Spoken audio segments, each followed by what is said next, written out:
지난 주일은 지옥에 떨어질 자 이런 제목으로 말씀을 드렸습니다.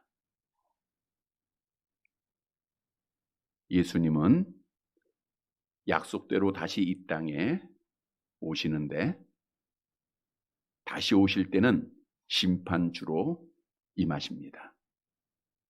심판주 되신 주님은 오른편의 양과 왼편의 염소로 모든 사람을 구별하신 후에 오른편에 있는 자들에게는 창세로부터 예비하신 천국의 복을 주시고 왼편에 있는 자들에게는 지옥의 형벌의 심판을 내리십니다. 지난 주에는 그 지옥의 심판을 받을, 지옥에서 영원히 고통을 당할 자가 누구인가를 말씀해 줬습니다.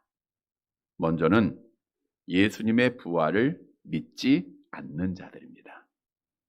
당시에 예수님의 무덤을 지켰던 로마 군인들은 부활의 소식을 들었고 빈 무덤을 보았음에도 불구하고 예수님의 부활을 믿지 않았습니다.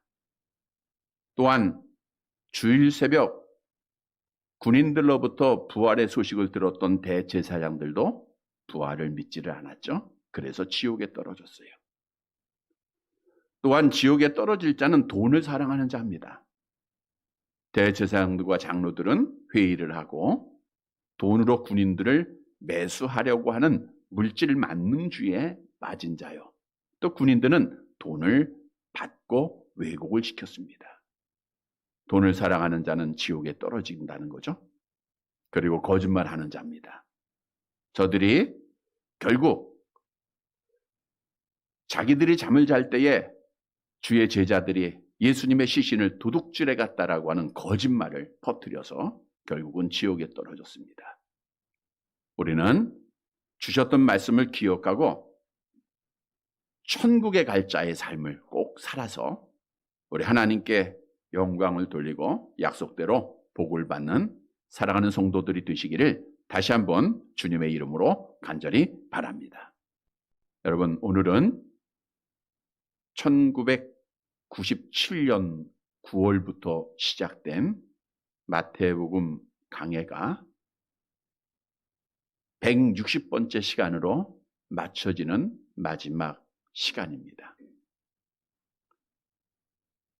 아브라함과 다윗의 자손으로 이 땅에 오신 예수님은 공생애를 시작하시면서 40일간 금식기도 하시고 마귀에게 시험을 당하셨습니다.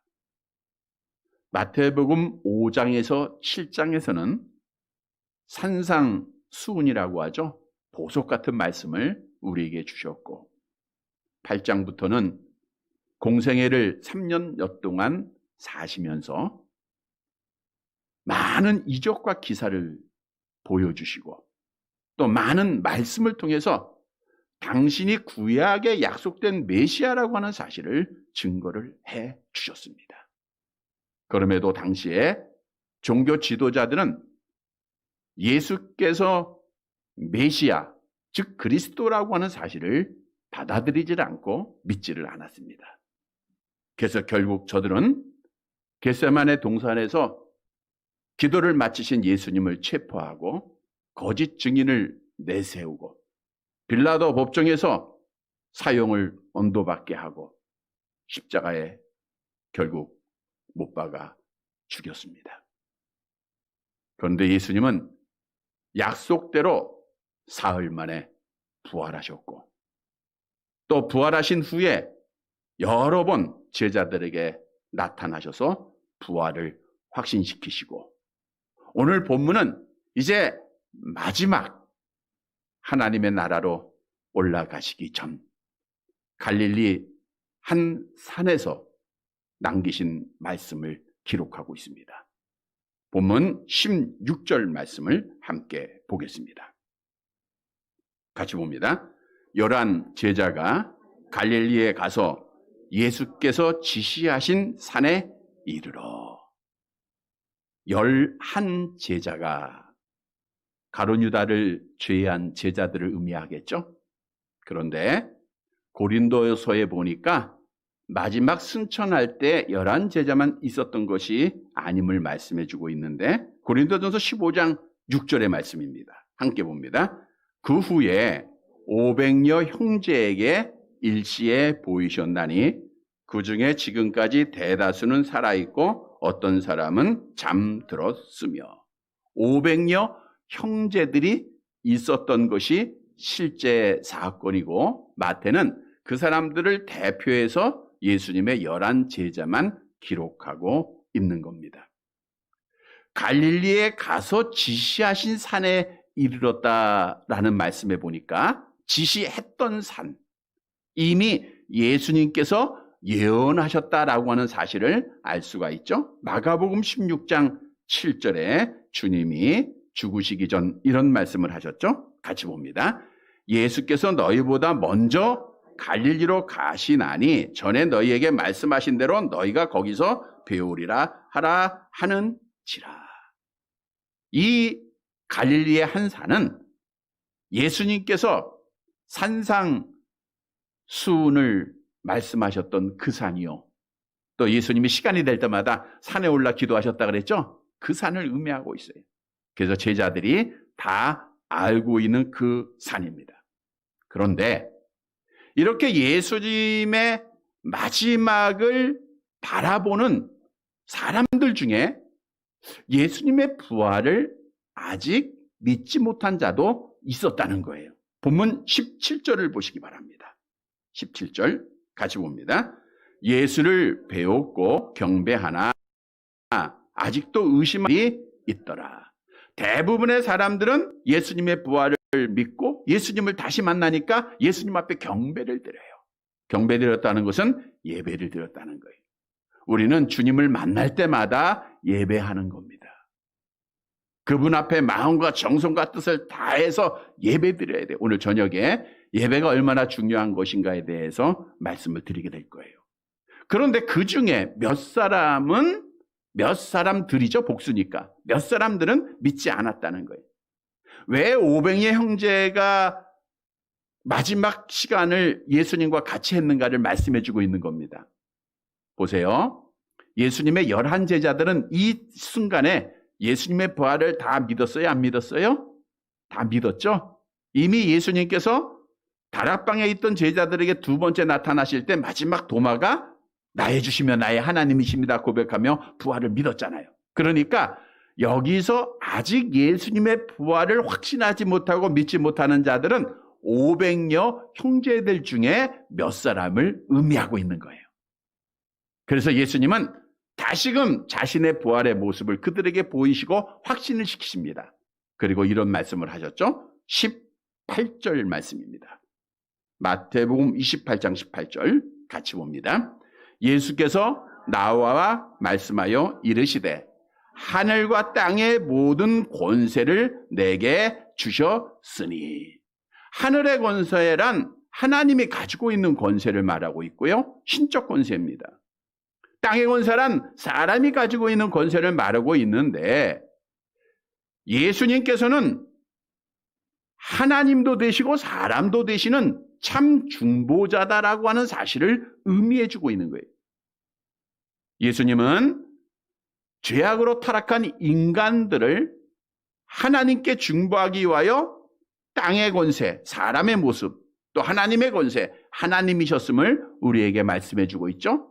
디모데전서 2장 5절 암송해 볼까요? 하나님은 한 분이시요 또 하나님과 사람 사이의 중보자도 한 분이니 곧 사람이신 그리스도 예수라. 하나님께서 오늘 본문에 보니까 내게 주셨다라고 하는 주님의 고백은 스스로 온 게 아니에요. 누가 주셨어요? 하나님 아버지가 보내셨다고요. 하나님 아버지는 창세전에 하나님의 택한 백성들을 하나님의 자녀로 삼아주시고 그리고 그들을 위해서 독생자 예수님, 하나님이신 제2의 예수님을 이 땅의 사람의 모습으로 보내셨는데 중보자로 보내신 거예요.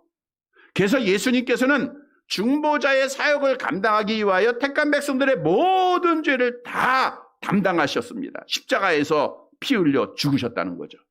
그리고 하나님 아버지의 뜻을 이루신 이후에 부활하시고 이제 하나님의 나라로 한 40일 동안 이 땅에 계셨죠? 승천하시기 직전에 마지막으로 자기를 따르는 제자들에게 남기신 말씀입니다. 보면 19절, 20절 상반절입니다.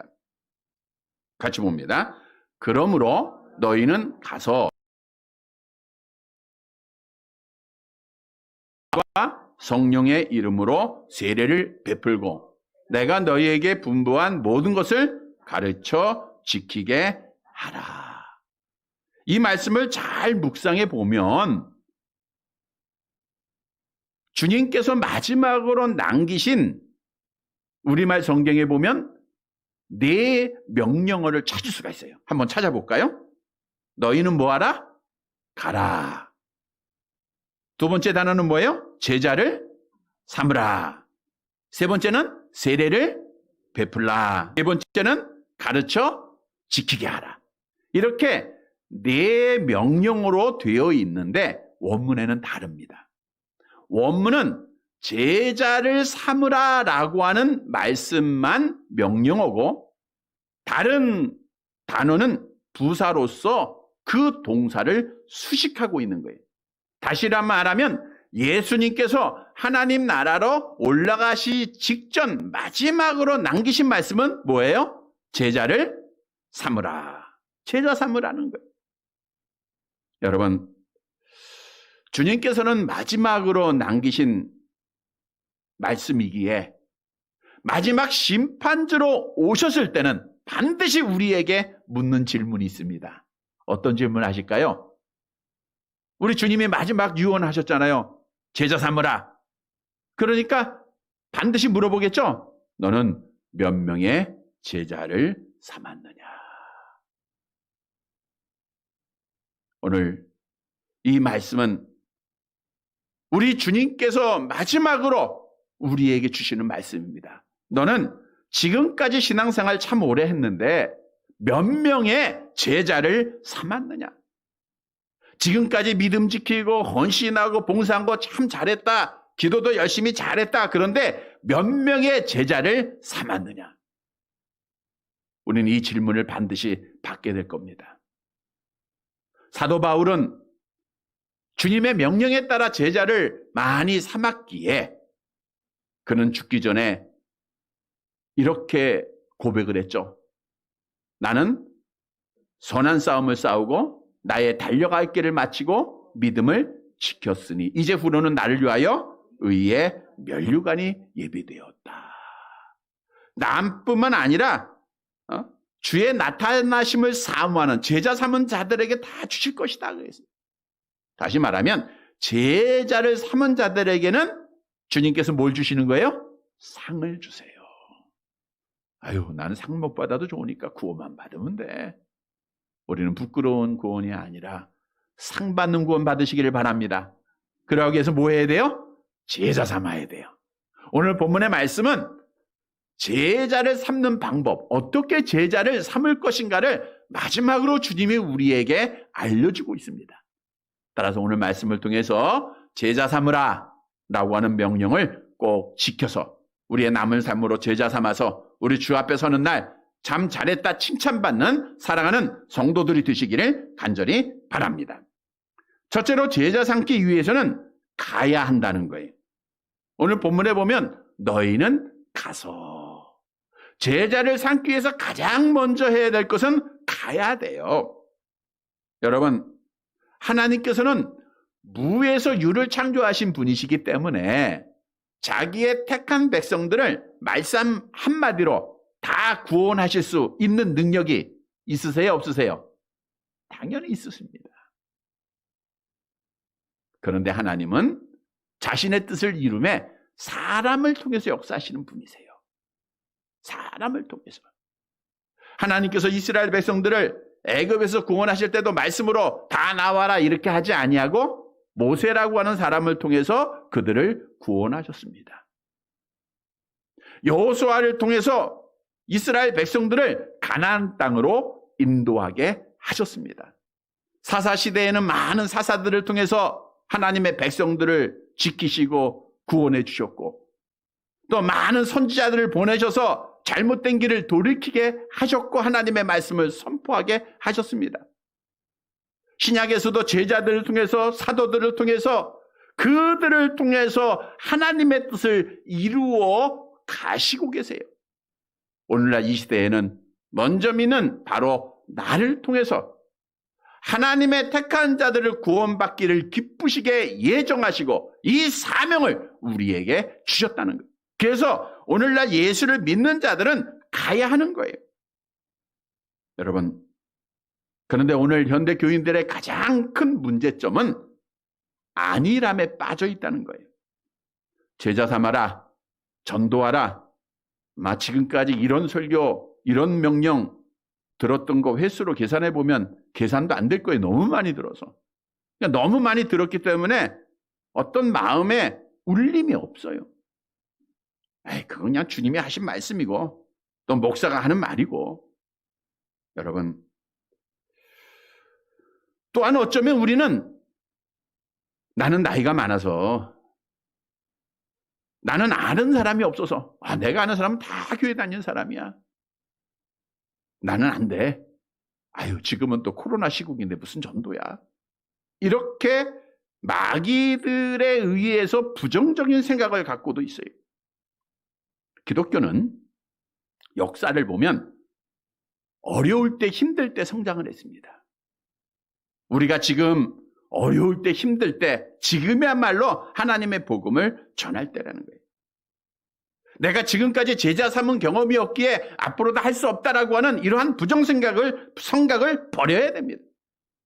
여러분, 오늘도 마태복음을 마치면서 우리 주님이 마지막으로 이 남기신 말씀이 어쩌면 마지막이 될 수도 있다는 것을 잊지 말아야 돼요.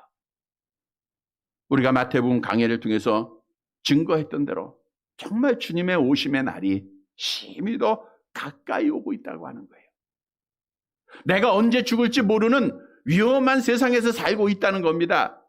그래서 이 말씀은 우리가 지키지 않을 때 후회해도 돌이킬 수 없는 시간이 올 수밖에 없어요. 그래서 우리는 기회를 놓치지 말고 이제는 가야 한다는 거예요. 우리 기독교는 갈대 역사가 일어나고 기적이 일어났습니다. 하만이라고 하는 사람이 하나님의 유대 민족들을 죽이려고 모함을 했어요. 그리고 이제 계획을 세웠습니다. 그때 에스더라고 하는 여인이 나는 죽으면 죽으리라. 하나님 앞에 기도하고 마음만 먹었으면 하나님의 백성들이 구원받지 못했을 거예요. 그가 법을 어기고 왕에게 어떻게 했어요? 가는 거예요. 갔을 때 역사가 기적이 일어나서 하나님의 백성들이 다 구원함을 받았다는 겁니다. 하나님이 아무리 약속을 해도 우리가 가지 않으면 어떤 결과도 결실도 기대할 수가 없어요.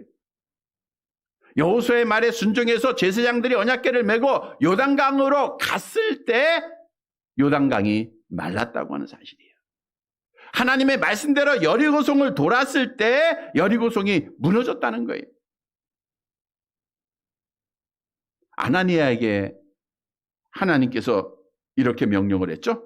사도행전 9장 11절 같이 봅니다. 주께서 이르시되 일어나 직가로 하라 하는 거리로 가서 유다의 집에서 다소 사람 사울이라고 하는 사람을 찾으러 그가 기도하는 중이라.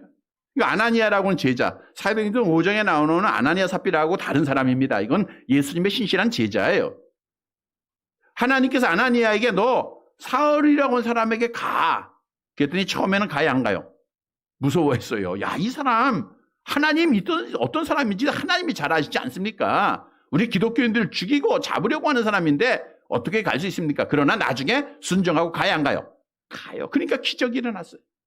가니까 사울이 바울이 되고 기독교의 역사에 남을 만한 사람, 성경의 가장 복음의 열매를 맺고 제자를 삼았던 자가 나타나는 거예요. 기적이 일어난 겁니다. 그래서 우리는 가야 돼요. 그런데 오늘 본문에 보니까 누구에게 가라 그랬어요? 모든 민족에게 가라. 모든 민족. 여기서 모든 민족에게 가라 이 말씀은 당시의 유대인들은 자기들만 구원받는다라고 하는 선민사상에 빠져 있었습니다. 그래서 하나님께서는 우리 주님을 통해서 주시는 말씀이에요. 모든 민족, 너희뿐만 아니라 모든 이방인들에게도 하나님의 구원, 하나님의 택한 사람들이 있다는 거예요. 그러니까 너희는 가라는 거예요. 그래서 오늘 본문의 모든 민족은 믿지 않는 자들을 말하고 있는 겁니다. 믿다가 낙심한 자들, 우리의 자녀들이 될 수도 있고 형제들이 될 수도 있고 우리의 이웃들을 의미하고 있어요. 그들에게 가라는 거예요. 여러분, 예수님의 제자가 되는 데는 남녀노소 구별이 없습니다. 유대인, 이방인 구별 없어요. 있는 자와 없는 자, 배운 자와 못 배운 자, 문화인이나 야망인, 서양인이나 동양인, 어르신, 어린이 차별이 없어요. 우리는 누구에게든지 가야 된다는 거예요. 특히 이번 추석 연휴에 사람들을 만날 때 우리는 가야 할 사명이 나에게 주어졌다. 제자 삼아야 될 사명이 나에게 주어졌다라고 하는 사실을 깨닫고 성도 여러분, 우리 주님이 마지막 남기신 이 말씀에 순종해서 가는, 이제 일어나서 가는 성도들이 되시기를 간절히 바랍니다. 두 번째로 제자 삼기 위해서는 세례를 베풀어야 돼요. 오늘 본문에 보니까 너희는 가서, 그 다음에 두 번째는 뭐예요? 세례를 베풀라. 근데 이 세례를 베풀라는 현재 분사형이에요. 이 말은 한 번만 베푸는 게 아니라 계속해서 베풀라는 거예요. 세례라고 하는 뜻은 잠그다, 씻는다 이런 뜻인데 성삼위 하나님의 이름으로 주는 거룩한 예식이죠. 이 예식을 통해서 성도들이 주님의 사람이 되기로 약속을 하고 은혜 계약의 여러 가지 유익에 참여하는 자가 되는 겁니다. 근데 중요한 것은 세례는 아무나 베풀 수 있는 것이 아니라 하나님의 권유를 위임받은 목사가 행하는 거예요. 그러면 이 세례는 누구에게 베풀 수 있는가? 소요리문답에 보니까 95문을 한번 볼까요? 소요리문답 95문 같이 봅니다. 세례란 주님의 사람이 되기로 약속하는 것을 의미하며 인치는 것으로 예수 그리스도를 믿고 그에게 복종하는 사람에게 베푸는 것입니다. 누구에게 베푸는 거예요? 예수를 그리스도로 믿는 자. 예수를 믿는 자에게 세례를 베풀도록 되어 있어요. 그러니까 너희는 세례를 주라 라고 하는 말은 뭘 의미하고 있어요? 너희는 예수를 전하라. 복음을 전하라 그 뜻입니다. 그러면 그들이 예수 그리스도를 믿으면 나중에 뭘 받게 돼 있어요? 세례를 받게 돼 있는 거잖아요. 여러분, 우리에게 주는 교훈입니다. 제자를 삼기 위해서는 먼저는 뭐 해야 돼요? 일어나서 가야 됩니다. 그리고 두 번째는 뭐 해야 돼요? 복음을 전해야 돼요. 복음 전해야 됩니다. 예수를 그리스도를 전하는 거예요. 먼저는 우리의 입을 열어서 전해야 됩니다. 예수께서 나를 살리셨다는 거, 죄 중에 내가 죽었는데 예수를 믿고 내가 구원받았다는 거, 지옥에서 영원히 고통받아야 할 내가 천국의 소망을 갖게 됐다는 이 놀랍고 기쁜 소식을 전하는 겁니다. 예수님이 나를 위해서 십자가에 죽으시고 내 죄를 속량해 주시고 내가 그 은혜로 하나님의 백성이 되었다는 거 얼마나 자랑스러운 내용입니까? 이걸 전해야 돼요. 빌립이 예수님을 만난 후에 친구 나다네엘을 찾아갔죠? 그리고 뭐라 그랬어요? 내가 메시아를 만났다. 와 보라. 와. 사마리아 우물가에서 예수를 만났던 한 여인, 그가 성에 들어가서 전합니다. 내가 누구를 만났다? 메시아를 만났다. 그리스도를 만났다. 와 보라. 그래서 우리가 만나는 자들에게, 아직 믿지 않는 우리 자녀들, 형제들에게 전해야 됩니다. 예수 믿고 천국 가야 된다는 거. 에스겔서에 보니까 하나님이 에스겔을 손자로 세우시면서 너는 백성들이 듣든지 안 듣든지 전할 것을 명하고 있더라고요. 우리에게 주어진 사명은 전하는 겁니다. 우리가 해야 할 책임은 다 전하면 되는 거예요. 그러면 우리는 사도 바울처럼 죽음의 문 앞에서 나는 죽어가는 자의 피값에 대해서 깨끗하다고 고백할 수 있게 되는 거예요. 그래서 우리가 입을 열어서 세상 것 자랑하지 말고 우리는 예수를 자랑하고 예수를 꼭 전하는 성도들이 돼야 돼요. 뿐만 아니라 복음을 전하는 가장 중요한 방법은 생활입니다. 우리나라에 처음 복음이 전해졌을 때는 예수 천당하면 다 교회 나왔어요. 농담으로 그러잖아요. 지나가는 개도 교회 나왔다고. 예수 천당하면 개들도 다 왔어요. 개들까지. 그렇게 복음의 역사가 막 나타났습니다. 그런데 지금은 말로만으로는 복음을 전하기가 어려운 세상이 됐어요. 우리의 현실을 보면 도리어 어둠에 속한 마귀의 자식들이 교회를 조롱하고 하나님을 대항하고 교회를 파괴하고 믿는 자를 무시하는 현실이 되었다는 거예요. 이렇게 된 곳은 먼저 빛의 자녀가 된 믿는 자들의 잘못입니다. 우리 주님께서 우리를 뭐로 비유했어요? 빛의 자녀다. 너희는 세상의 빛이라 그래요. 보세요. 빛이 비춰지면 아무리 어둠이라 할지라도 그 어둠이 물러가요, 안 물러가요? 물러갑니다. 캄캄한 밤에 집에 들어가서 스위치부터 올리잖아요. 스위치를 누르잖아요. 그러면 빛이 비치면 어둠은 당연히 물러가게 돼 있어요. 그런데 오늘날 우리나라가 어둠에 속한 자들이 빛을 지배하고 있어요. 이 말은 우리가 빛을 바라는 거예요? 못 바라는 거예요? 우리가 불이 꺼진 거예요. 빛이 꺼져 있는 거예요. 빛을 못 바라고 있다는 증거입니다. 그래서 나를 통해서, 다른 사람이 아니에요. 나를 통해서 하나님의 영광이 가려지고 있는 거예요. 여러분, 우리가 하나님의 영광을 위해서, 복음의 역사를 위해서는 다시금 빛을 발하는 자가 되어야 합니다. 우리 주님께서도 말씀하셨잖아요. 마태복음 5장 16절 암송합니다. 이같이 너희 빛이 사람 앞에 비치게 하여 그들로 너희 착한 행실을 보고 하늘에 계신 너희 아버지께 영광을 돌리게 하라. 우리가 빛을 발하면 하나님의 영광을 받으세요. 오늘날 하나님의 영광에 어긋나는 우리의 삶을 통해서 하나님의 이름이 욕을 당하고 있는 거예요. 그래서 우리는 빛을 발해야 됩니다. 잠에서 깨어나야 됩니다. 그러면 어떻게 우리가 빛을 발할 수가 있는가? 에베소 5장 9절에 보면 함께 볼까요? 빛의 열매가 나와 있죠? 같이 봅니다. 빛의 열매는 모든 착함과 의로움과 진실함에 있다. 근데 빛의 열매는 말씀드린 대로 성령의 열매라 그랬어요. 우리 스스로 빛을 발할 수가 없고요. 성령이 우리 안에 있어야 돼요. 예수의 영이 우리 안에 있을 때 우리는 착하게 의롭게 진실한 열매를 통해서 어둠을 밝히는 빛의 자녀가 되는 거예요. 여러분, 내가 빛을 발하기만 하면 믿다가 낙심한 우리 자녀들이, 예수를 믿지 않는 우리 자녀들이 빛으로 나오게 돼 있습니다. 내가 빛을 발하면 나의 형제들이 예수 믿게 돼 있습니다. 내가 빛을 발하면 우리 이웃들이 예수 앞에 나와서 주의 제자가 될 수가 있습니다. 왜? 성경이 그렇게 말씀하고 있어요. 에베소 5장 13절 함께 봅니다.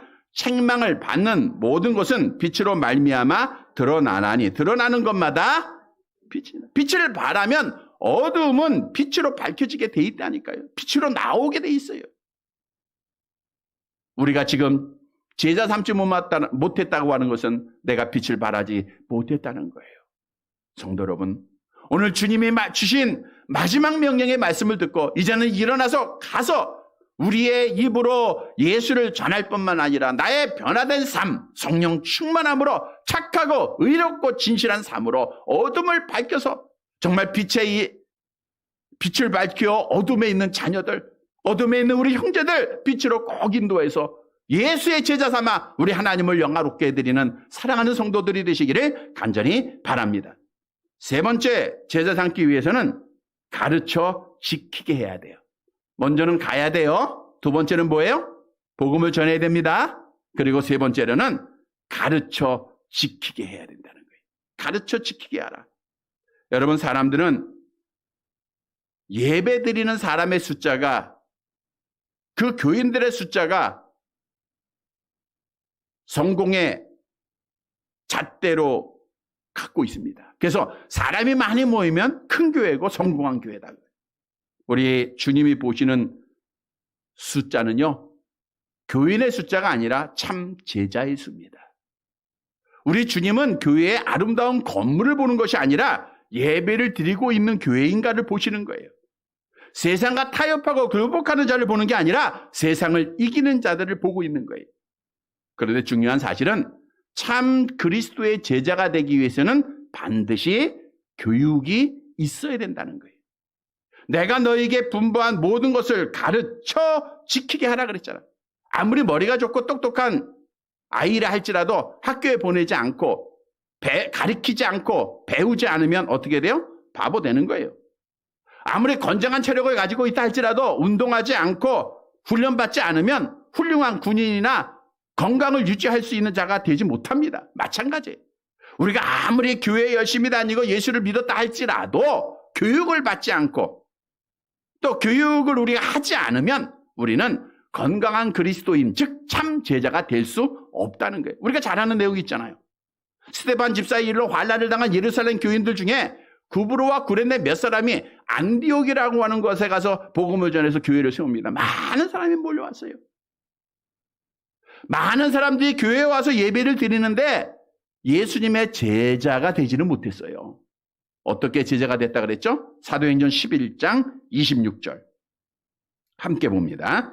만남에 안디옥에 데리고 와서 둘이 교회에 1년간 모여 있어 큰 무리를 가르쳤고 제자들이 안디옥에서 비로소 그리스도인이라 일컬음을 받게 되었더라. 바울과 바나바가 1년간 말씀을 교육합니다. 내가 분부한 모든 것 하나님의 말씀을 가리키는 거예요. 그랬더니 그리스도인이라 참 제자가 되었다라고 성경은 증거하고 있어요. 여러분, 성경은 우리의 영혼을 소생시키시고 우둔한 자를 지혜롭게 하고 마음을 기쁘게 하고 눈을 밝게 하는 능력이 있습니다. 성경은 하나님의 사람으로 온전하게 한다라고 디모데후서 3장 16절 11절에 말씀하고 있어요. 이 성경은 악한 마귀의 권세를 이기게 하는 능력을 우리에게 주고 있는 거예요. 그래서 우리가 하나님이 분부한 그 말씀을 잘 가르쳐야 돼요. 그런데 잘 가르치기 위해서는 내가 먼저 잘 알아야 되겠죠. 왜냐? 내가 잘못 가르치면 어떻게 돼요?